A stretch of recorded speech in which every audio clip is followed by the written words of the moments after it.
This is Sherlock Holmes and the Golden Claw, written by Barrel Coops. Chapter 1. The Claw and the Corpse. The letter arrived at Baker Street just after 7 o'clock in the morning, still damp from the fog that pressed against the windows like a silent, suffocating hand.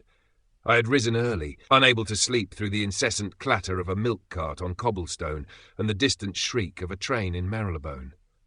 Holmes, by contrast, sat cross-legged in his armchair in his dressing gown, gazing into the fire as though interrogating it. He took the letter without looking, slit it open with the tip of his pipe, and read it once. Then he read it again. "A body," he said at last, "has been discovered in the British Museum under most curious circumstances." I looked up from the table where I had been buttering a slice of toast. "Another suicide. That seems to be their flavour of late." Holmes shook his head. "No. A man is dead, certainly, but his death is unsettling. According to Inspector Lestrade, the guard was found lying before the new Egyptian exhibit, eyes wide open, mouth frozen in a scream.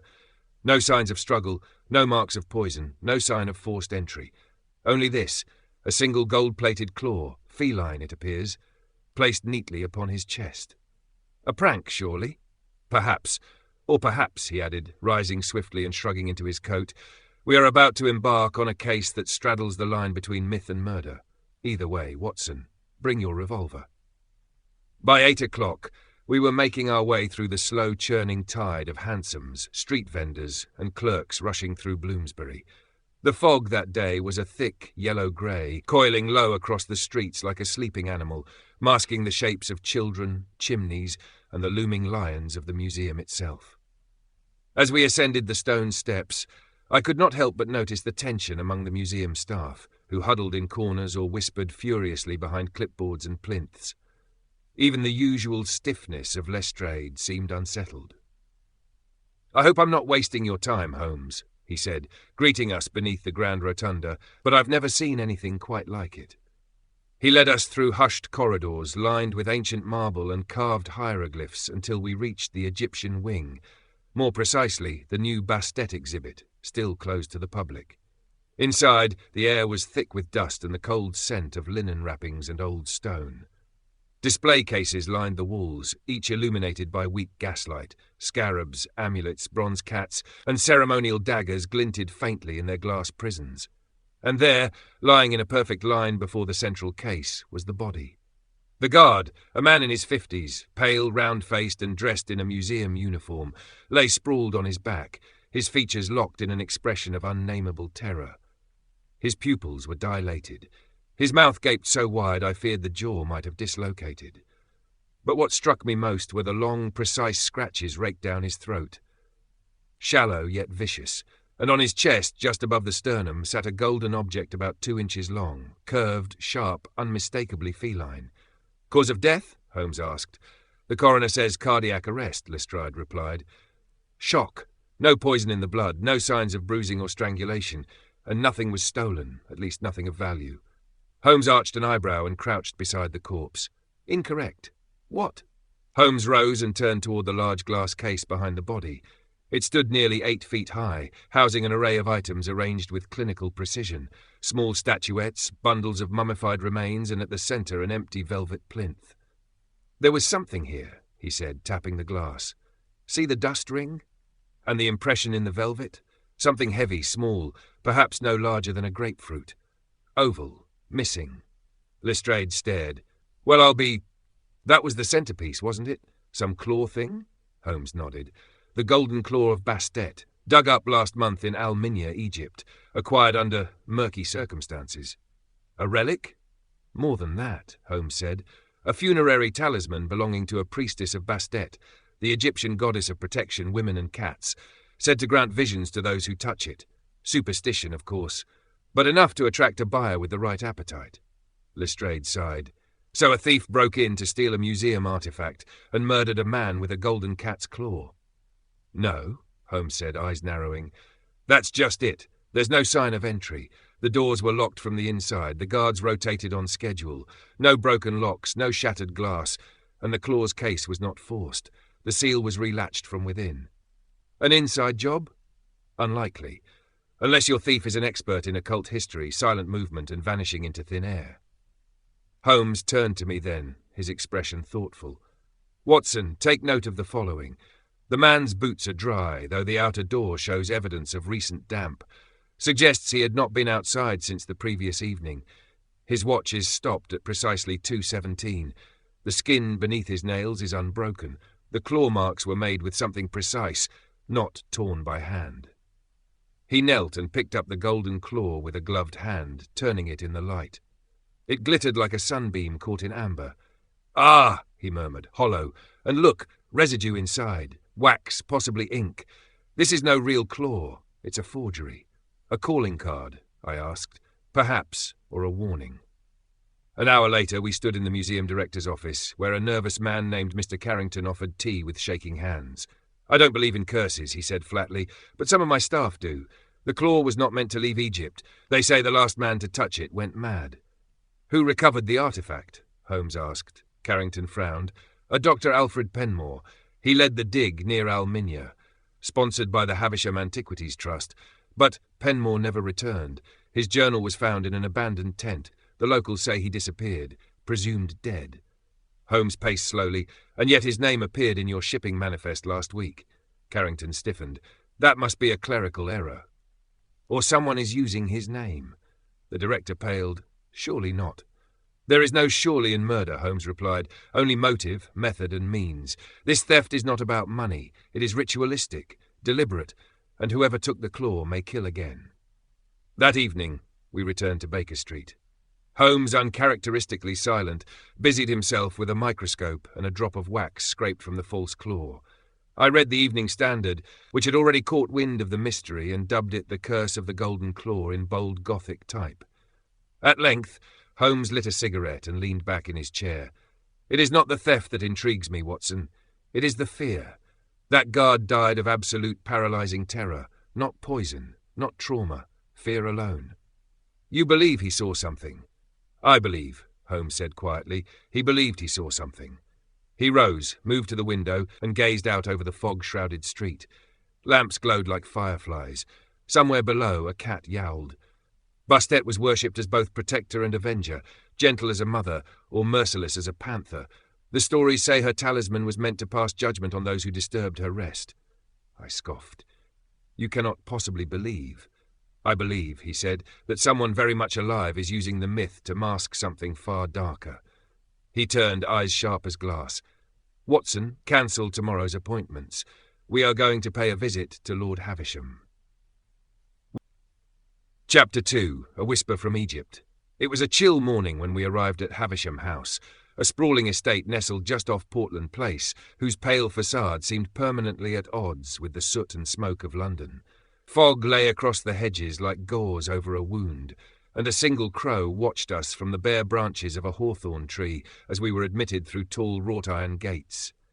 "Lord Havisham," Holmes remarked as we approached the door, "is a collector of two things, rare antiquities and well-contained scandals. Let us see which he values more." The butler, a short man with creased gloves and the permanently pinched expression of someone who disapproved of the weather, ushered us through a series of high-ceilinged corridors. I counted at least 3 Sphinx replicas in the foyer alone, along with a wall-mounted lion skull and a framed papyrus scroll whose hieroglyphs shimmered faintly beneath the gaslight.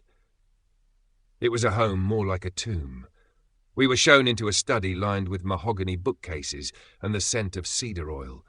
The hearth crackled, though it did little to warm the room's atmosphere. There, beside an ornate globe and a decanter of port, stood Lord Percival Havisham. He was a tall man, lean to the point of being gaunt, with a silver beard trimmed to perfect geometry and a monocle that never left his right eye. He greeted Holmes with a nod, as if they were merely continuing a conversation paused years earlier. "Mr. Holmes," he said, "you've come about the claw." Holmes raised an eyebrow. "The press has already made its rounds, I see." "I had a letter from the museum's board this morning. They're calling it a catastrophe of public confidence." He poured himself a glass of port, but didn't offer us any. "And yet, I told them this would happen. That relic should never have been brought here." "You sponsored the expedition, and I deeply regret it." Holmes gestured toward a brass-framed photograph on the mantel, 6 men in desert garb standing before a stone pillar half buried in sand. Dr. Alfred Penmore was among them. "Yes," Havisham said, without looking. "Brilliant archaeologist, arrogant as hell. He insisted the claw was more than symbolic, that it was the key to some spiritual convergence. He was fascinated by Bastet, claimed the priestess entombed with the relic had written prophecies about vision, rebirth, judgment." "Religious nonsense?" I offered. "Or opium-fueled ramblings," Havisham said. "He kept journals, but after the dig, something changed. He became paranoid, claimed he was being watched, said the desert was alive with memory. Then one day he disappeared. They found his tent slashed open and the claw missing." "Missing?" Holmes repeated. "The museum reported it was recovered." "Recovered from a black market dealer in Marseille," Havisham said bitterly. 3 years after Penmore vanished. No provenance, no seller's name. It simply reappeared." "And yet," Holmes murmured, "Penmore's name was listed in the claw's recent shipping manifest." Lord Havisham paled ever so slightly. "That must be a mistake." "You're quite sure?" The monocle gleamed. "Penmore is dead. He must be." Holmes stepped forward, eyes narrowing. "And if he's not? If he faked his death, orchestrated the claw's return, and now intends to complete what he started?" Havisham's hands tightened around the glass. "Then God help us all." Back in the cab, Holmes was silent. He stared out at the city sliding past in ribbons of coal smoke and wet stone, his brow creased as though mentally laying out a chessboard. "You believe Havisham knows more than he said," I ventured. "Without question. But what he did say, or rather what he didn't, was just as telling. He never asked who died at the museum, never expressed shock or grief. That, Watson, is the reaction of a man already anticipating bodies. But if Penmore truly is alive, then we are not dealing merely with a thief," Holmes said. "We are dealing with a man driven by obsession. And obsession, as you know, is simply madness in evening wear." That afternoon we visited the British Museum again, this time descending into its archives, a labyrinthine underworld of parchment soot-stained crates and the strange, musty perfume of preservation. The archivist, a thin woman with nervous hands, granted Holmes access to the shipping manifests and expedition logs. It was there, buried between the pages of a faded leather-bound ledger, that we found it. Penmore's name, Alfred Penmore, Ph.D., Oxford, Field Classification and Artefact Appraisal, signed in ink not more than 12 days ago. "It's the same handwriting," Holmes noted, comparing it to a sample in an old field letter. "Same slant, same curl on the R." I felt a chill. "So he's back?" "Yes," Holmes said softly, "and not hiding." Night fell fast over London that day, drawing a heavy curtain of fog across the streets as we walked the final blocks back to Baker Street. Gaslights flickered like fireflies in soup. Somewhere distant, a lamplighter's pole clinked against glass, and I could just make out the sound of a violin, not Holmes's, drifting from a third-story window. We were nearly to the door when Holmes stopped abruptly. I followed his gaze. There, just at the far end of the street, half veiled in fog, stood a figure. He wore a long coat, a wide-brimmed hat, and on his right hand, just visible in the flickering glow of the gas lamp, was a glove, metallic, golden, shining like a talon. Holmes said nothing. He did not move. Neither did the figure. And then, as if aware the moment had reached its limit, the man turned and vanished into the fog. We gave chase, of course, tore down the street, past startled pedestrians and barking dogs, but he was gone. Not a single footprint on the wet stone, no carriage, no door left swinging open. Gone. Holmes stood still for a long time. When he finally spoke, his voice was unusually quiet. "He's watching us." The next morning brought rain and with it, a letter. Unmarked envelope, thick paper, wax seal stamped not with a crest but with a crude carving, a cat's eye slit and glaring. Inside, a single note. Open quote, "Return what was taken, or the claw shall claim another." Close quote, no name, no address. Holmes read it aloud, then tossed it into the fire. "The Order of the Black Sand," he said, almost absently. I blinked. "What is that?" He retrieved a monograph from one of his many shelves, flipping through until he found a woodcut illustration, a circle of men in hooded robes, standing before a stone altar buried in sand. "A secret society of spiritualists and relic hunters," he said, "active throughout the late 18th century. Known for their interest in the Egyptian afterlife and their willingness to steal and desecrate to uncover it. Are they still active? Holmes's eyes glittered. If they are, they would know how to forge customs documents, how to smuggle artefacts in and out of ports, how to fake a name, and how to invoke fear. He closed the book with a snap.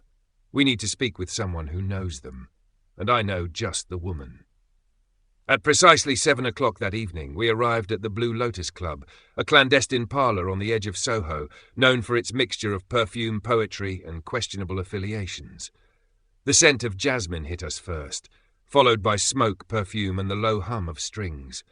Women in silks and men in shadows drifted like ghosts through velvet-draped chambers, and every whispered conversation felt like the beginning of blackmail.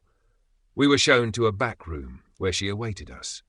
Lady Thalia, dressed in a gown of ink-black satin, her face veiled beneath lace, she greeted Holmes with a knowing smile. I wondered how long it would take you to find me. You always did enjoy making me work for it, Holmes replied, with what could only be described as warmth. She turned to me. And the good doctor, still writing our detective's adventures? Still struggling to keep up, I admitted. She laughed, low and velvety, and gestured for us to sit. Holmes wasted no time. What do you know of the Order of the Black Sand? The smile faltered only a little. I know they're not gone. I know they seek something buried far deeper than gold. And I know they've found a new leader. Who? Someone who calls himself the Eye of Bastet. Holmes's expression darkened. Penmore. Thalia nodded slowly. He believes the claw was his to find, his to wield. He speaks of visions, of voices. He believes he was chosen. Where is he? Holmes asked. I don't know, she said honestly. But he's building something, a ritual. He believes the claw can awaken what sleeps beneath the city. She leaned in, voice low. Holmes, whatever he's planning, it's already begun. Chapter 3. The Cat and the Collector. It was the cat that struck me first. We had just arrived at the home of Lord Reginald Havisham, not to be confused with his cousin Percival, a collector of ancient curiosities and minor noble by blood, if not by behaviour. His townhouse on Prince's Gate, overlooking Hyde Park, was ostentatious even by London standards. Corinthian columns flanked the entrance, each carved with the shape of rearing cobras, while the knocker was shaped, rather unnervingly, like the open maw of a jackal. The butler led us through the atrium with barely disguised distaste. It was not often, I suspected, that visitors came in the rain, unannounced and mud-splattered. Holmes, of course, paid no attention to the man's expression. He was busy scanning the walls, each a tapestry of oddities, swords, coins, masks, and in one case what appeared to be a shrunken head set behind curved glass. The cat sat on a velvet cushion at the base of the grand staircase, midnight black, eyes like yellow flames, and around its neck, of all things, was a delicate golden collar inset with turquoise. Bast, Holmes said, tipping his hat. The cat did not move, only watched. I see I am not the only one who speaks to animals now, I muttered. Cats are excellent judges of character, Holmes replied. She has not hissed at me, which is more than can be said for some members of Parliament. Lord Reginald Havisham entered with the smooth, almost theatrical grace of a man who had spent decades perfecting entrances. He wore a silk robe patterned with hieroglyphs and a medallion that could have passed for something lifted directly from a tomb. "My dear Holmes," he said, arms outstretched as though greeting an actor on opening night, "it has been far too long. Are you here to borrow something or return something you borrowed?" "Neither," Holmes replied, smiling politely. "We are investigating a theft, and it seems a death." Reginald sobered instantly. "Ah, the museum affair. You've heard. Who hasn't? Cursed relics, murder, Egyptian priestesses rising from the grave. The papers are having a field day." We were seated in a salon beneath a chandelier shaped like a lotus blossom. The walls were papered with deep green silk, and in one corner a golden sarcophagus loomed half-hidden behind a gauze curtain. The atmosphere was part drawing-room, part mausoleum. Holmes gestured to the room. "You seem to have a fondness for the Nile," Reginald chuckled. "A fondness?" "Holmes, I'm obsessed. There is no culture in the world so rich, so strange, so utterly beyond our understanding." He sipped from a crystal glass of something golden. "Which brings us, I assume, to the claw." Holmes's eyes sharpened. "So you have seen it?" "Once, years ago, at a private viewing. It was fascinating, not merely as an artefact, but in the way it unsettled everyone around it. Men I knew to be rational found themselves whispering. One woman fainted. Another refused to even enter the room. Superstition? Perhaps, or perhaps some things carry their own echo. Reginald set the glass down. But no, I have not laid eyes on it since, and if you suspect I had a hand in the theft, Holmes, I must disappoint you. I haven't left this house in weeks. My own ailments have seen to that. I glanced to the side and noticed a small table of medicine bottles. Laudanum, tincture of belladonna, painkillers of a more arcane kind. Holmes, however, did not flinch. You hosted Alfred Penmore once, did you not? Reginald's fingers froze on the arm of his chair. I did. He came to show me his findings after the Alminia expedition. Half mad, if you ask me. Spoke of visions. Said the claw had spoken. I thought it was the heat, or perhaps something more chemical. But he left something with you, Holmes said, rising to walk the perimeter of the room. A fragment, a carving, something you kept hidden. Reginald didn't deny it. He gave me this. He walked to a small locked cabinet and withdrew a black velvet box. Inside was a shard of obsidian, perfectly smooth save for a single carved symbol, a cat's paw encircling an eye. Holmes bent low to examine it. The symbol of Bastet merged with the Eye of Ra, he murmured. Uncommon. This was not a grave good. It's a seal. Reginald nodded. Penmore believed it was the key to some hidden chamber, something that lay beneath the Nile, or perhaps, as he said in one of his stranger moods, beneath London itself. I blinked. Beneath London? He was convinced that the claw and the priestess it belonged to were part of a ritual that crossed borders, a religion that never died, merely adapted. Holmes stood. And do you believe that? Reginald smiled thinly. Holmes, I've learned never to laugh at belief, not when men kill for it. Outside, the rain had deepened to a cold, slanted drizzle. We passed the cat again on the way out. It blinked once, then turned and disappeared up the stairs with all the quiet dignity of an empress. We walked for some time in silence. He's telling the truth, Holmes said at last. You're certain? Yes, but he is still withholding something. Fear, perhaps, or guilt. He saw something in Penmore that frightened him, enough to keep that seal locked away all these years. We crossed into Knightsbridge. A carriage clattered past, throwing muddy water onto Holmes's coat. He ignored it. I want to test a theory, Watson, he said. We've looked at this through the lens of theft, but what if the claw wasn't stolen at all? I frowned. Go on.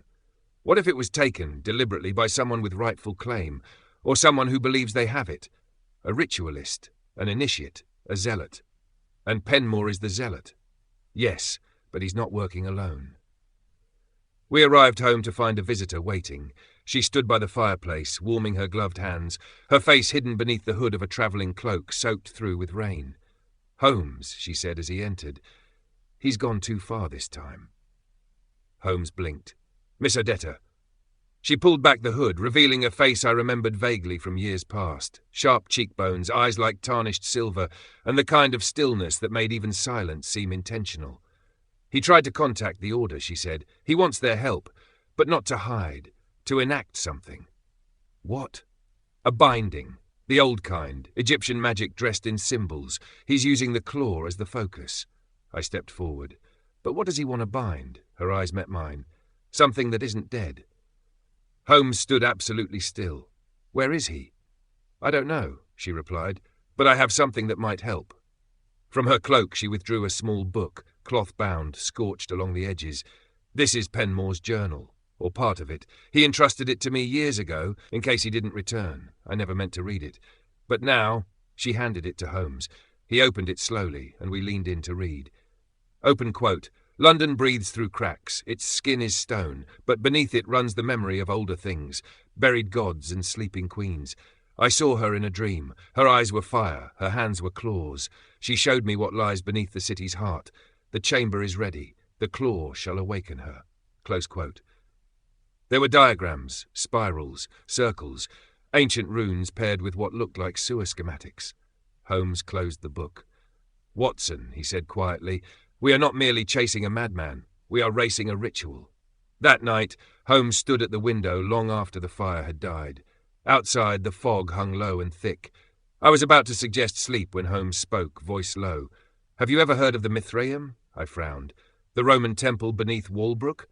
Exactly, buried for centuries, sacred to the god Mithras, a deity of light, shadow, rebirth. Now imagine an older temple, one the Romans didn't build, but found, one they sealed off. And you believe Penmore is trying to reach it? I believe he already has. He turned from the window, the light catching his eyes like twin sparks. And if the claw is what I now believe it to be, a key, not a symbol, then the next death is not a warning. He picked up Penmore's journal, fingers tightening on the cover. It is a door. Chapter 4, The Watcher in the Fog. There is a silence that belongs only to fog, a kind of breathless pause that stretches across the streets of London when the gas lamps flicker like dying stars and the world retreats into blurred outlines. On the night that followed our encounter with Miss Odetta and the discovery of Penmore's journal, that silence seemed to deepen, as if the city itself were listening. It was close to midnight when Holmes stood, coat already on, and declared, "Come, Watson. There's someone I intend to meet, though I doubt he'll be pleased to see us." He offered no further explanation as we stepped out into Baker Street. The fog was thicker than ever, a milky shroud that swallowed carriages whole and turned pedestrians into moving smudges. We moved eastward toward the river, Holmes's strides confident despite the near blindness. He walked as though guided by scent alone. "Where are we going?" I asked finally. "The docks," he replied, "specifically to a warehouse recently rented under the name of one Miss Felicity Basra, who, I believe, does not exist. Penmore, or one of his acolytes. The Order of the Black Sand has always favoured the river. Crates come in, crates go out. Nobody asks what's inside." He turned a corner sharply, then stopped. We had emerged onto Wapping High Street. The Thames loomed to our right, a vast ink-black expanse of shifting current and floating detritus. Cranes stood like skeletal sentries along the quay, and behind them warehouse after warehouse rose in grey silence. One, however, had a single gas lamp burning above its door. Holmes nodded toward it. "This is where the claw was smuggled in, or so I believe." We approached without sound, save for the slap of river water below. The door was thick wood, iron-bound. Holmes pressed his ear against it, then drew back and gestured for silence. I heard it then too, a faint metallic clink, and beneath it the unmistakable shuffle of footsteps. He drew a small, flat-bladed tool from his coat and made quick work of the lock. The door creaked open just enough for us to slip inside. What we found was not what I expected. The warehouse interior was cavernous and half-lit, the shadows longer than they had any right to be. Dozens of crates were stacked floor to ceiling, all marked with obscure shipping codes and wax seals. But it was not the crates that caught my attention. It was the altar. At the centre of the warehouse, surrounded by a circle of sand poured in precise arcs, stood a makeshift altar of stone and brass. Upon it rested a replica of the claw, not the real one, but a wax cast, half complete. Scattered around it were symbols drawn in chalk, a scroll of parchment covered in hieroglyphs, and small bowls containing ash, dried flowers, and something that might have once been blood. Holmes knelt beside one of the crates and pried it open. Inside, statues, dozens of them, all of Bastet, all different sizes, some with cat heads, others with human faces and feline features. All worn, eroded, ancient, yet each bore a small fresh incision in the base, a symbol, the eye. "Holmes," I said, keeping my voice low, "what is this?" "A shrine," he murmured. "Not merely for worship, for replication. They're preparing for something large." A sound behind us, the crunch of a footstep on gravel. Holmes stiffened. Slowly he reached for the lantern on the floor, turned it low and whispered, "Don't move." We waited. Another step. Then from the shadows beyond the crates a figure emerged, cloaked in black, masked, and on the right hand, unmistakably, a golden glove, sharp and claw-like, glittering faintly in the gloom. Holmes stepped forward. "Penmore." The figure said nothing. Holmes's voice was calm, measured. "You are not unseen, nor are you safe. Whatever you believe you are awakening, it is not a god, it is a madness." Still no reply. The mask tilted slightly, as though curious. Then the figure turned and fled. Holmes was after him instantly. I followed, nearly slipping on the wet stone as we burst through the warehouse's rear doors and into the fog-choked alley beyond. We chased him through twisting lanes and boarded-up passageways, past sleeping beggars and startled cats. Always just ahead, the flash of that golden hand like a beacon. Then, suddenly, nothing. We stopped at a junction of alleys, the cobblestones slick beneath our boots.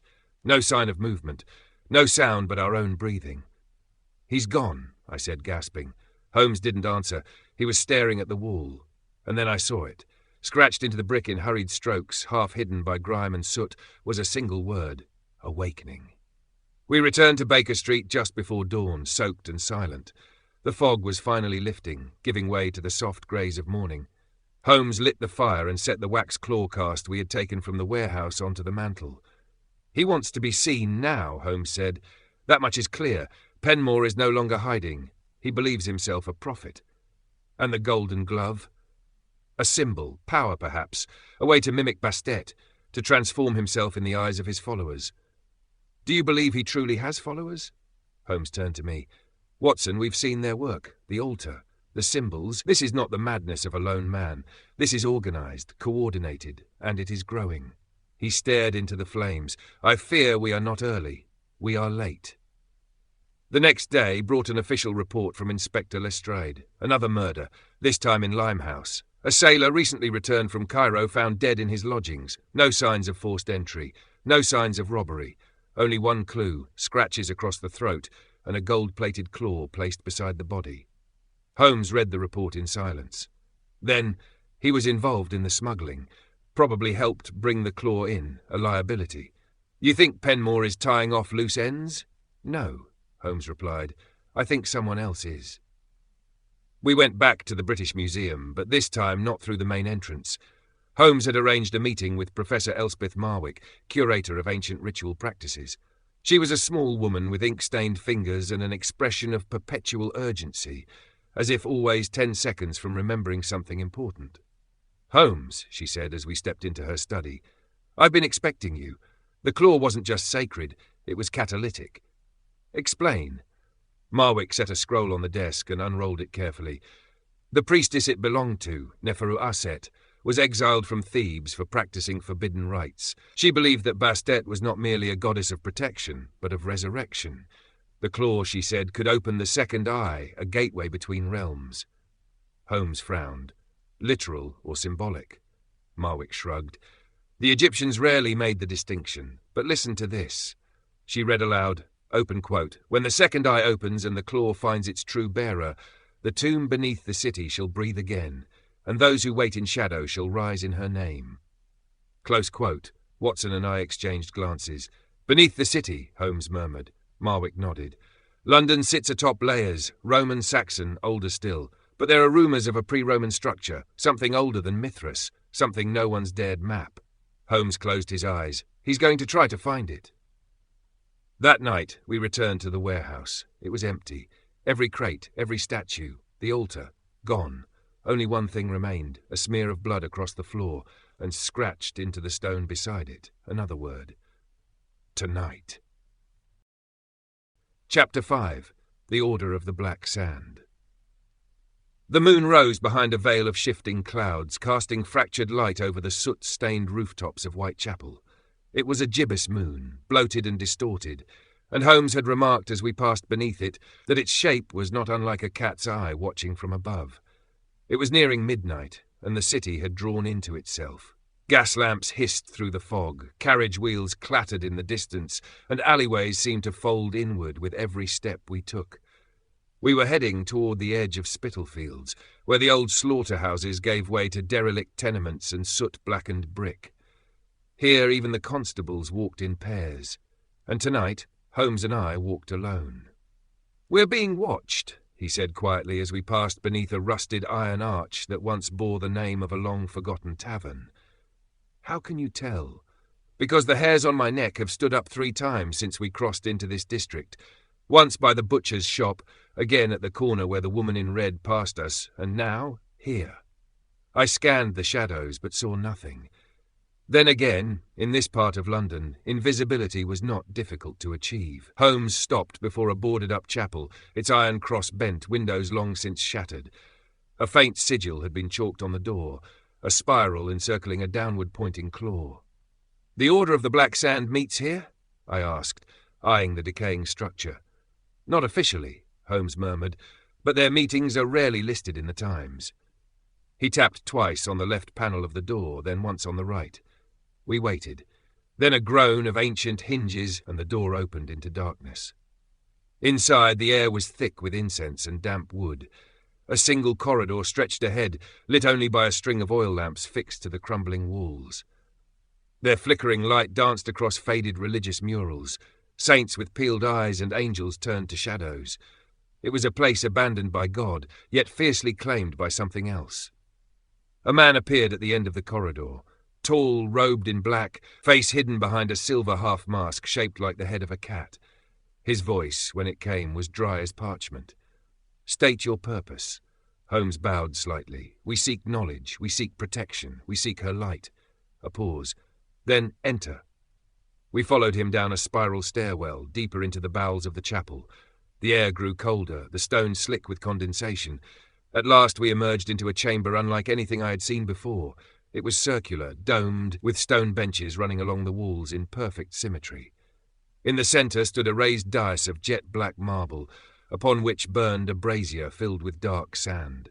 Around it sat 11 figures, each cloaked and masked, their hands folded, their heads bowed. At the sight of us, one figure rose. She was taller than the others, her mask shaped not like a cat but a lioness. Her voice was commanding. "You are strangers, and yet you speak the words." "We are not strangers to what walks in shadow," Holmes replied, "and not blind to what rises." "You invoke her name?" Holmes nodded. "Bastet, the protector, the mother, the destroyer." Silence followed. Then the lioness nodded. "You may sit, but speak only truth." We took our places on the outer ring as the ritual continued. Chants in ancient Egyptian, translated by a softly spoken acolyte. Offerings were placed into the brazier, dried myrrh, oil, and a pinch of black sand that hissed like snakes when it touched the flame. I leaned toward Holmes. "You realize this is madness?" "Perhaps," he whispered back, "but madness is often the hiding place of the truth." The meeting continued for over an hour. Invocations, readings from scrolls, discussions of her awakening. Then, finally, the lioness spoke again. "Alfred Penmore walks among us again," she said. "The Eye of Bastet has returned." Murmurs rippled around the room. "He carries the claw," someone whispered. "No," said another. "He is the claw. He brings visions, dreams. She speaks through him." Holmes raised his hand. "What does he seek?" The lioness turned toward him. "A convergence, a rebinding. He says the chamber lies beneath the heart of the old city, beyond the Roman stones, where water and fire meet. Has anyone seen this chamber? He showed us fragments, maps etched in bone, rites written in ash. He says we will gather there when the eclipse comes." Holmes's eyes sharpened. "What eclipse?" "The one 2 nights hence, when her eyes shall open fully." My blood turned cold. Holmes stood. "And what will you do there?" "Complete the awakening," the lioness said. "Open the tomb, release what sleeps." Holmes's voice was firm. "You must not." Silence. Then one masked figure stood, shorter, broader, and pointed a gloved hand toward us. "You question the eye?" "I question any man who wears prophecy like a crown." Holmes replied, "Penmore is no vessel. He is a vessel breaker." The figure moved forward, and others began to rise. Holmes touched my elbow. "Time to go." We turned, quickly retracing our steps up the winding stair, but just as we reached the chapel's threshold, someone called after us. "Wait!" A young man, perhaps no older than 20, slipped through the door. He removed his mask, revealing pale skin, freckles, and haunted eyes. "I used to work for the museum," he said. "Security. My name's Hargreaves. Penmore recruited me months ago, said I'd be part of something bigger than empire." "Why are you telling us this?" Holmes asked. "Because he's gone too far. He used to talk about visions. Now he talks about sacrifices, blood. He's not right." Holmes stepped forward. "Where is he?" "He's found something under the city. Beneath the old Mithraeum there's a door. He says it can only be opened with the claw and blood." "Whose blood?" "I don't know, but he keeps saying, 'the willing and the unclean.' I don't like the sound of that." Holmes nodded. "Meet us at Baker Street tomorrow night. We may need you." The boy nodded, pulled his hood up, and vanished into the fog. Back at Baker Street, Holmes collapsed into his armchair with more weariness than I'd seen in weeks. "We are almost out of time," he said. "Penmore has found the site. The order will follow, and the eclipse. That's the culmination." He rose and pulled Penmore's journal from the shelf, flipping rapidly through the pages until he found a sketched map. sewer lines, Roman ruins, an X marked at the junction of 3 tunnels. "Watson," he said, voice low, "this is real." That night I awoke to the sound of Holmes pacing. Outside, the moon had disappeared behind thick cloud. He turned when he saw me. "I've been thinking," he said, "about what Penmore is really trying to do. The ceremony isn't just about resurrection, it's about transference." Meaning, he believes the priestess's spirit, or consciousness, however he defines it, can be summoned and given form, through him, or through someone else. Possession, perhaps, or mimicry. If he succeeds, he won't just claim to be the Eye of Bastet, he'll become her. I swallowed hard. Can he? Not in truth, but if the mind believes it, if enough people believe it, the result is the same. Authority, power, chaos. He turned to the window, looking out over London. The claw is not a relic, it's a lit match. Chapter 6, Penmore's Journal. Dawn broke reluctantly over London, like a guilty confession. The city stirred beneath a blanket of mist, its rooftops wet with dew, its chimneys exhaling smoke like tired sighs. From our sitting room in Baker Street, the fog made the buildings across the street appear dreamlike, blurred around the edges, as if they too were uncertain of their own shape. Sherlock Holmes had not slept. He stood at the window, Penmore's scorched journal spread across the desk behind him, and a fresh pot of coffee going cold by the hour. I watched as he traced invisible lines in the air with his fingertip, connecting thoughts the way a spider strings its web, tight with tension. At last, he spoke. "He's mapped it." I sat forward. "The chamber?" He nodded. "In fragments, yes, scattered between hallucinations, sketches, and half-mad verses. But he's marked it. The Roman Mithraeum we already suspected, but Penmore references layers beneath the Mithraeum, older than the Romans. He speaks of basalt stairs, sealed vaults, and a door made of stone and bone. And he keeps repeating one phrase, where the jackal drinks. "The Nile?" Holmes shook his head. "Too literal." "No, I believe it's metaphorical. A place in London named after the jackal, or associated with desert imagery. Possibly even a corruption of a local name." I stood and began pacing. "There are a dozen Egyptian-inspired streets, especially after the Cairo exhibition. We'd need a map." "I already have one," he said, producing a street atlas and laying it out. "Now listen." He opened Penmore's journal to a specific page and read aloud.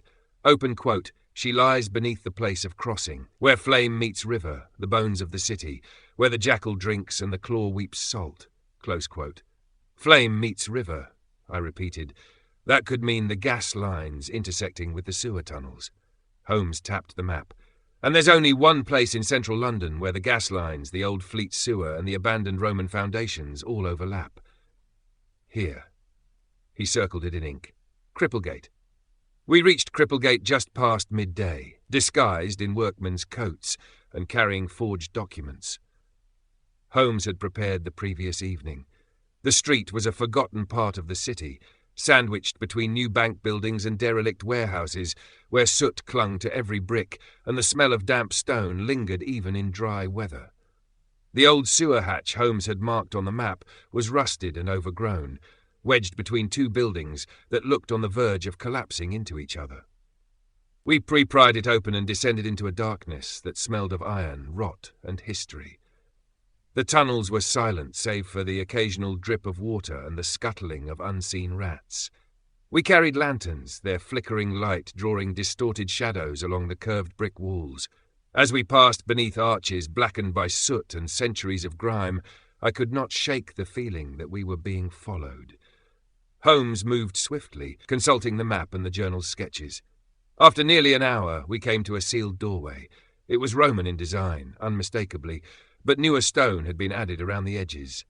On the lintel, scratched hastily, was a single glyph. A cat's eye flanked by 2 fangs. Holmes ran his hand across the stone. "This is it."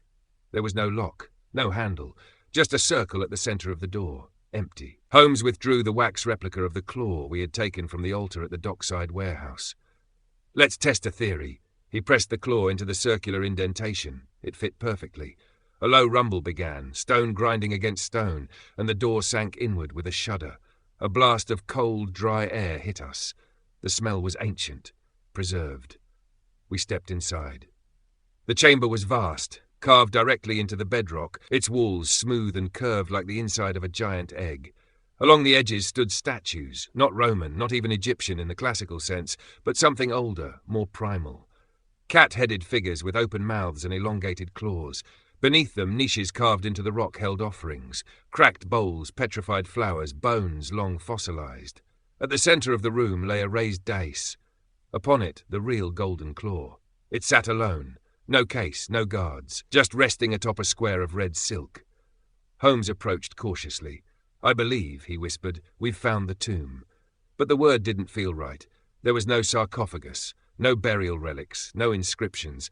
It felt less like a grave and more like a waiting room. "Where's the priestess?" I asked. Holmes's brow furrowed. Perhaps she was never here physically. This may not be a tomb in the literal sense, more like a spiritual focal point. He picked up the claw. I watched as he turned it in the light. It was far more beautiful than I'd imagined, not crude or ornamental, but masterfully crafted. Gold not merely polished but burnished, layered with something dark beneath the sheen, and on the inside a single inscription, open quote, "by blood, by breath, by sight." Close quote. Holmes read it aloud. "That confirms it," he said. "It's a ritual object, not just symbolic, functional." I shivered. "Let's get out of here." Holmes replaced the claw in his coat and nodded. Agreed. Penmore may already be on his way. We had not gone more than a few paces back into the tunnel before we heard it. A whisper. Not a voice exactly, more like the shape of one. A presence gliding just beyond the lantern's reach. Holmes froze. From the far end of the passage a figure emerged. Cloaked, golden glove, mask like a feline's skull. Penmore. But something about him had changed. He walked slower, taller, as if puppeted by something else, and his voice, when it came, echoed strangely in the confined space. "You should not be here." Holmes stepped forward. "You've gone too far, Alfred." "I am not Alfred. You are no god either." Penmore raised his golden hand. "She chose me. She speaks through me. I am the vessel. The claw is the key." "She chose no one," Holmes replied. "You chose yourself. You stared too long into myth and found your reflection." Penmore tilted his head. "You have the claw," Holmes nodded, "and I'm taking it out of your reach." Penmore stepped forward. The air around us changed, grew still, as if the city had stopped breathing. I raised my revolver. "Don't," Holmes said. "He wants blood." Penmore smiled. "I don't need yours." With a sudden lunge, he turned and vanished down a side tunnel. We pursued, but it was a labyrinth, passages branching in every direction, ancient brickwork giving way to natural caverns. By the time we reached the outer sewer, he was gone. Holmes cursed softly, then turned to me, eyes sharp. "We have 48 hours. He'll strike at the eclipse." Back at Baker Street, we summoned Hargreaves. He arrived out of breath, face pale, jacket soaked. "They're preparing," he said. "Penmore's gathered the inner circle. There's talk of sacrifices. They've chosen a location for the ritual." "Where?" Holmes asked. "The old vaults beneath Temple Bar."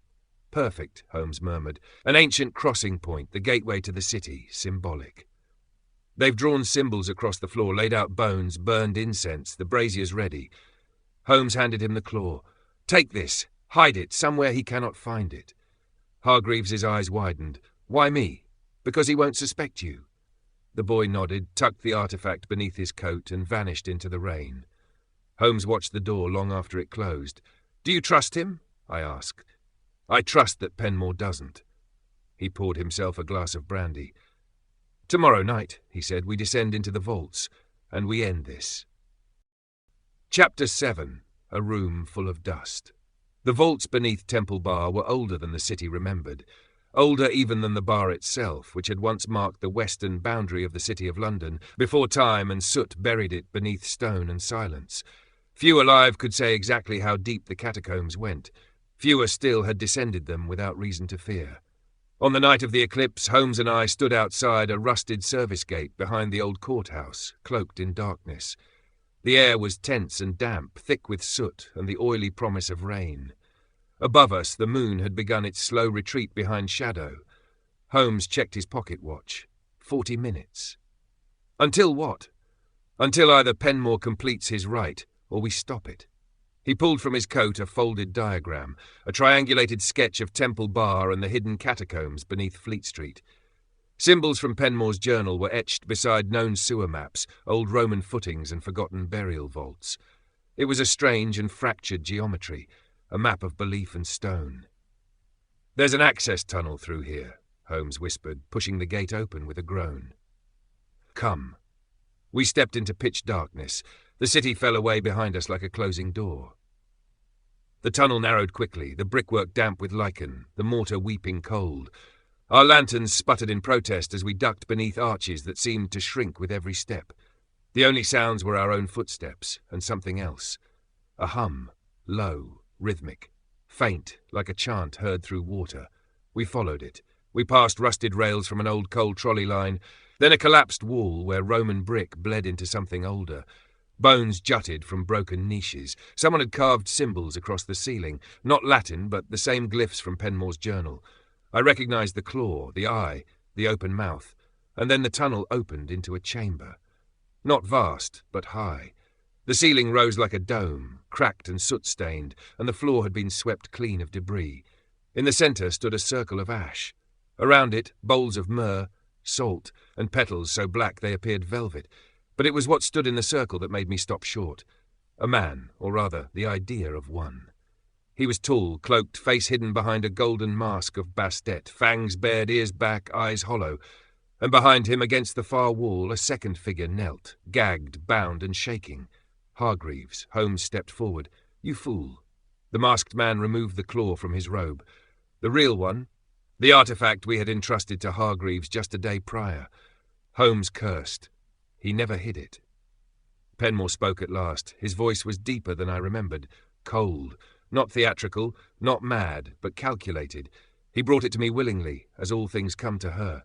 He looked toward the ceiling. "She rises tonight. The moon is her eye, and I am her vessel." Holmes drew closer. "You were a scholar, Alfred, a brilliant one. What did you see in that tomb that twisted you so?" Penmore held the claw aloft. "I saw truth. I saw death uncoiled. I saw a choice. Death is not a choice." Penmore turned to us fully. "It is when you offer it. It is when it answers." He placed the claw into the stone altar at the centre of the circle. The moment it touched the surface, the air changed, the walls groaned, and the dust, all of it, began to rise. I do not exaggerate when I say the chamber breathed. The very stone pulsed with something, not movement, but memory. Dust coiled upward like reversed smoke. The lanterns dimmed. The ceiling above us seemed to stretch, as if space itself had grown elastic. Holmes darted forward, snatching Hargreaves by the arm and pulling him out of the circle. Penmore did not stop him. He was transfixed. "She's here," he whispered. "Watson, help him," Holmes barked. I pulled the boy back, cutting the bonds from his wrists with my pocket knife. His eyes were wide with shock. "I'm sorry," Hargreaves gasped. "I didn't mean to. He convinced me. He said I'd see her. He said I'd understand." Holmes didn't respond. He had crossed into the edge of the circle carefully. "Whatever is happening," he said, "it's not spiritual, it's chemical. Look at the bowls." He gestured toward the ritual items. The ash, the petals, even the salt, all laced with something finer. Powdered compounds.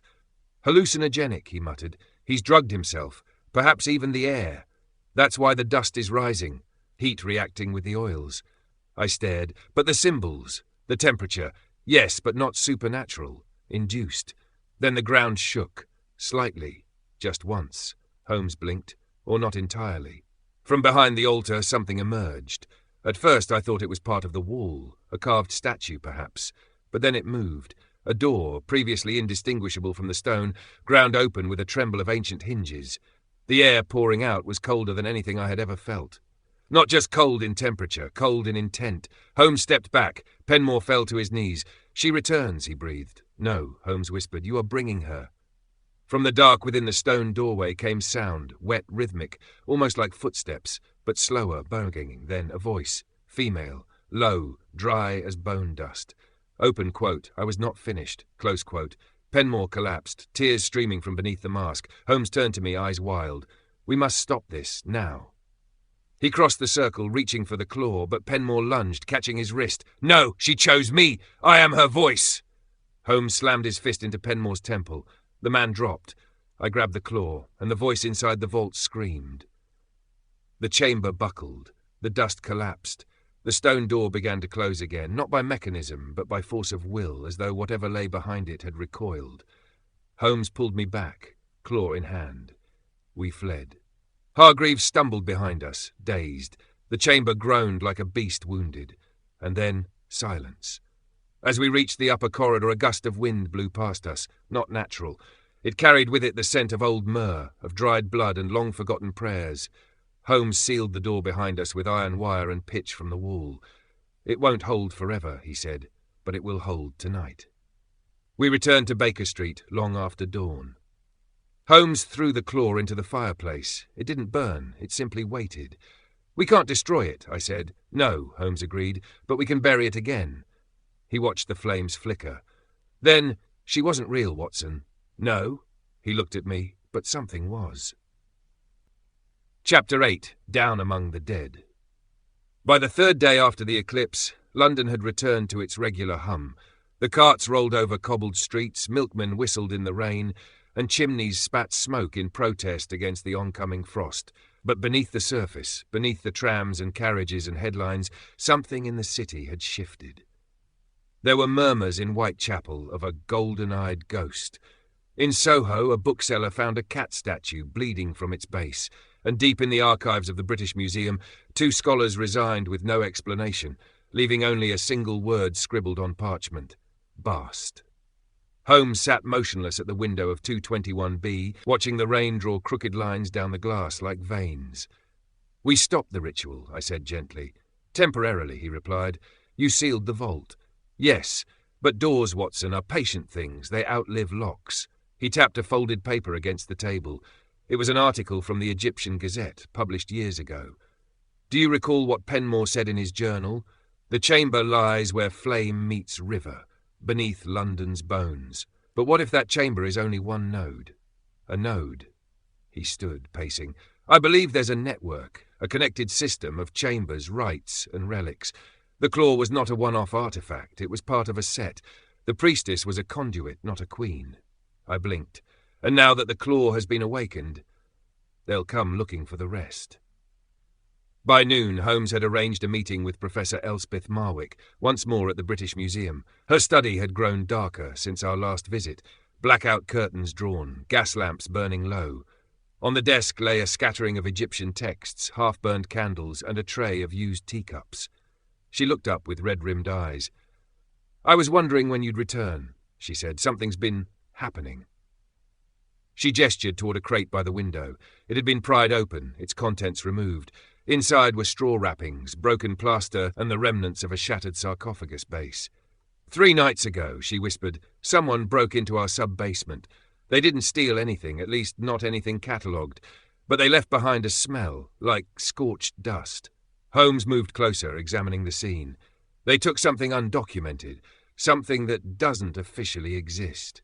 She nodded. "A black tablet, unlabeled. It was found with Penmore's effects.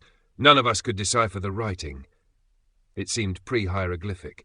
I was going to have it scanned, but then the alarms failed, and—" "You were targeted," Holmes said. "Someone knew you had it."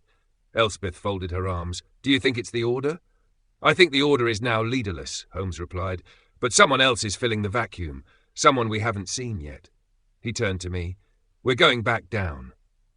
This time, our descent was beneath the museum itself. You're through a narrow stairwell known only to curators and certain staff, carved during the building's early years as a fire escape, and now rarely used. Marwick led us part of the way, unlocking a grated door with trembling hands. "I won't go further," she said. "Not after what I saw last time." She turned away without waiting for thanks. We descended into black. The museum's sub-level was less a basement than a forgotten temple. Crates lined the walls, their labels curling with age. The air was heavy, not musty, but compressed, like breath held too long. We found the chamber easily, door slightly ajar, symbols carved into the stone like wounds. Holmes took out a torch and swept it slowly across the walls. "They left in a hurry," he murmured. I could see it too. Footprints scattered in multiple directions. Wax dripped on the floor. One overturned brazier still smouldered with incense ash. And at the centre of the room, drawn in charcoal, was a symbol we hadn't seen before, not a cat's eye, but a woman's face. Split, one side beautiful, the other decayed. Holmes crouched. "This is not Bastet," he said. "It's Sekhmet." I frowned. "The lion goddess?" "Yes, Bastet's sister, the destroyer, she who burns. Her worshippers saw her as a necessary fury, death as balance to rebirth." He rose slowly. "Watson, Penmore wasn't just invoking Bastet. He was opening a path to something far older, something that requires destruction to cleanse the world." He pointed to the floor. Etched in the dust was a phrase, open quote, "All flesh must burn before the eye can see," close quote. That night, Holmes locked the claw in a lead-lined case and handed it off to a contact from the Home Office. "If I'm wrong," he said, "then it'll do no harm in hiding. If I'm right, this must never resurface." But something in him remained unsettled. He paced long into the small hours, fingering his violin like a rosary, never playing a note. Just after 2, the bell rang. It was Hargreaves. He was shaking. "They found another site," he said, breathless. "Not in London, in Sussex. There's a ruined priory outside Arundel. They say it has Roman foundations. They've already sent people." Holmes grabbed his coat. "We leave at once." By the time we reached Sussex, the sun was rising over fields silvered with frost. The priory loomed ahead, a shattered silhouette, its bell tower long collapsed, ivy twisting through its ribs like veins. The surrounding woods were eerily still, and a layer of mist hugged the ground like a protective spell. Holmes crouched at the gate. Tracks, 2 carriages, recent. We approached slowly, keeping low. Inside the priory, a group of figures had gathered, 4 at least, cloaked, silent, moving with purpose. One held a scroll, another lit incense. At the centre of the stone floor was a pit, freshly dug. Something ancient had been unearthed. Holmes and I circled round the east side, slipping in through a broken window. From there I had a clear view of the central object. It was a sarcophagus, not Egyptian, Roman. But the carvings, the hybrid creatures, the suns and eyes and feline masks were unmistakable. Someone had dragged it here, perhaps from a catacomb beneath. Holmes whispered, "They're trying to marry the rites. Roman burial with Egyptian awakening, rewriting history to create a myth that fits." A figure stepped into view, tall, female, hooded in deep violet. Holmes inhaled sharply. "Lady Thalia." She began to speak, low and rhythmic, words in Egyptian, Latin, and something else, something guttural. Then, with a long bronze knife, she cut her own palm and let the blood drip onto the sarcophagus lid. The others joined her. Holmes stood. "That's enough," he called out. The group turned. There was no panic, only acknowledgement. Lady Thalia stepped forward. "You came," she said, as if welcoming him to supper. "You're invoking forces you don't understand." "We understand enough," she replied. "Enough to know the old gods never left. They sleep. But when the world is broken, they stir." Holmes stepped closer. "Bastet, Sekhmet. These are names given shape by belief. But belief can be shaped too, manipulated. Penmore used you." "No," she said. "He freed us." With that, she reached for the sarcophagus. Holmes fired his revolver. Not at her, at the ceiling. A support beam collapsed with a roar. Dust filled the air. Screams. The sarcophagus tipped, slid back into the pit. Holmes grabbed me. "Now!" We ran. The priory crumbled behind us. Not fully, not forever, but enough to bury it again. We rode the train back in silence. Holmes stared out the window, the countryside blurring past. "He was right," he murmured. "About what?" "About the idea, not the execution. The world is layered, Watson, memory upon memory, belief upon belief. It's not the gods we should fear." He turned to me, eyes tired. "It's the people waiting for them." Chapter 9, The Final Offering. There was a tension in the air that evening, sharp and invisible like a string drawn too tight. London had grown quieter since the events in Sussex. Too quiet. The fog returned, this time clinging to the Thames like old linen, heavy with a faint odour of river rot and ash. The newspapers had moved on to more palatable headlines: a train derailment in Surrey, a fire in Southwark. But in the shadows between gas lamps, whispers still clung like ivy, whispers of cat-eyed ghosts, of statues crying blood, of a woman in violet robes walking the embankments at night. Sherlock Holmes stood at the window of 221B, unmoving, watching the fog twist and unfurl like smoke from a dying fire. "They're going to try again," he said, not turning. "What we stopped at Temple Bar and Arundel, those were rehearsals, dress rehearsals for a final act." "And where will the curtain fall?" I asked, closing the paper. He tapped a knuckle against the glass. "Where it all began." The British Museum loomed against the night sky like a sleeping beast. We returned through the curator's entrance, guided once more by Professor Marwick, her eyes more hollow than before. She no longer asked what we were seeking. She simply led us in silence through corridors and archives that smelled of papyrus and dust. "Sub-level 3, she whispered, unlocking a steel door. "They've been down there. I found footprints this morning. Ash, again." Holmes thanked her with a nod and pressed forward, revolver drawn, eyes darting over every corner. The corridor beyond had changed. Not physically. The walls were still brick, the floor still tiled in Victorian ironstone, but the atmosphere was wrong, as though the building itself had grown tired of hiding what slept beneath it. We descended. Sub-level 3 had once been used to store overflow artifacts, broken pieces, duplicate pottery, failed restorations. But now it looked like a shrine. Someone or several someones had transformed it. Tapestries hung from iron hooks, depicting stylized cats with golden eyes. Chalk symbols circled the floor, candles burned in clay bowls, the scent of oil and blood hovered like incense. In the center, a ritual space had been cleared, 3 concentric rings of sand. At their core, a pedestal, and atop it something new, a second claw, not golden, black, charred-looking, older, cruder, its curve sharper, its tip darker. Holmes approached slowly. "This is not the same artifact," he said. "This is older, and it isn't Egyptian." I blinked. "Not Egyptian?" "Look at the base," he murmured. "See the inlay? Not turquoise, but jet. That's Celtic. This is a local artifact, adapted, assimilated. But it's shaped like a feline claw." "Yes," he said, "because the cult that brought Bastet here, or the idea of her, merged their gods. Over centuries, this was made here." He turned to me, face pale. "Watson, the British Museum itself was built atop something that predates our history books." A sound echoed through the lower passage. Slow footsteps, not rushed, not cautious, but purposeful. We spun toward it. Lady Thalia stepped from the shadows. No mask this time, no cloak, only a long sleeveless robe of pale grey, her hair braided down her back, her arms bare and covered in symbols inked in red. She did not flinch at the revolver. "You came," she said. "You left us little choice," Holmes replied. "Where's Penmore?" She tilted her head. "Gone. Hollowed. What remains of him lingers in dream. He is no longer needed." Holmes kept the revolver raised. "Then who is?" Her smile was almost kind. "You, of course." She stepped closer, hands at her sides. "Don't flatter yourself, Sherlock Holmes. You are not chosen. You are simply the right shape." Holmes's hand didn't waver, but I saw it, the briefest flicker of uncertainty. "I don't believe in possession," he said. "You believe in logic, pattern, ritual. Yes. Then believe in this. The body is a keyhole. Belief is the key, and the claw, this claw, is the turning of it." She gestured toward the pedestal. "We tried through Penmore. He failed. Not because he was unworthy, but because he believed too deeply. Faith eats its own. We need someone skeptical, someone who resists." Holmes didn't speak. She stepped closer. "You've already heard her voice, haven't you?" Holmes stiffened. "That night in the vault," she whispered. "You felt it. Her shadow, her breath in the stone. She saw you." Holmes lowered the gun half an inch, and in that moment she moved. Not fast, not violent, just close.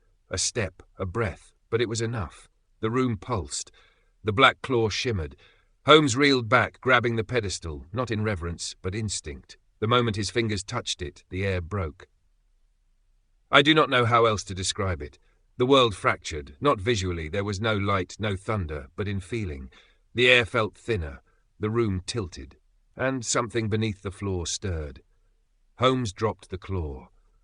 But the chamber did not stop. Lady Thalia collapsed to her knees, laughing through tears. "She's here," she whispered. Holmes staggered toward me, one hand over his chest, the other trembling. "Get out." Git asped. "Not without you. Go." I grabbed his coat, hauling him upward. We stumbled through the corridor, chased not by feet, but by pressure. The sense of something too large moving through too small a space. The stairwell bent behind us, not in shape, but sensation. I could feel the walls watching. We burst through the curator's door and slammed it shut. Upstairs, Professor Marwick was waiting. She had barred the entrance. Her hands were shaking. "I felt it," she whispered. Something beneath the floor. A voice. Singing. Holmes collapsed into a chair. "She almost had me," he said. "Who?" "I don't know," he whispered. But it wasn't Bastet. That night, back at Baker Street, Holmes drank 3 fingers of whiskey and stared into the fire as though waiting for something to crawl out of it. "She's trying again," he murmured. "Different people, different claw, same result." He looked at me. "It's not the artefact. It's the act, the offering, the intention, the belief." "So what do we do?" He stood slowly. "We end the ritual, not just one, all of them." Chapter 10. The Curse Unmasked. It was raining again. Not the light drizzle London was known for, but a hard, slanted downpour that blurred the gas lamps and filled the gutters with frothing runoff. Outside 221B, carriages rattled past, horses stamping nervously, as if they too sensed something unnatural in the air.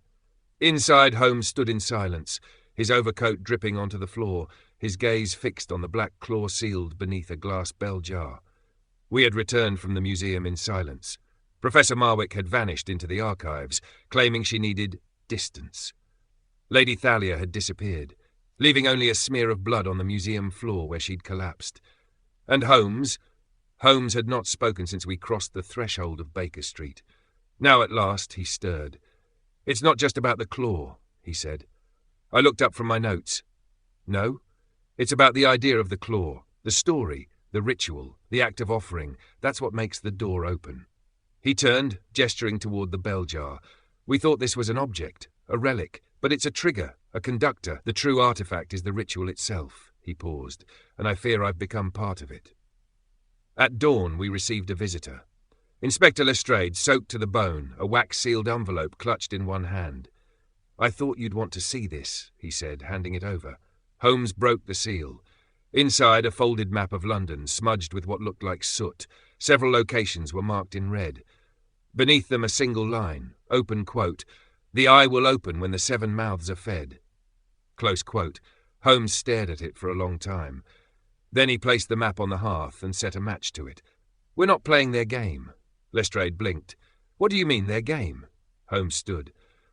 "There are more of them. Beyond the order, a network of believers, opportunists, fanatics. We've cut off the head, but the body still writhes." "And this curse?" Lestrade asked, gesturing toward the claw. Holmes shook his head.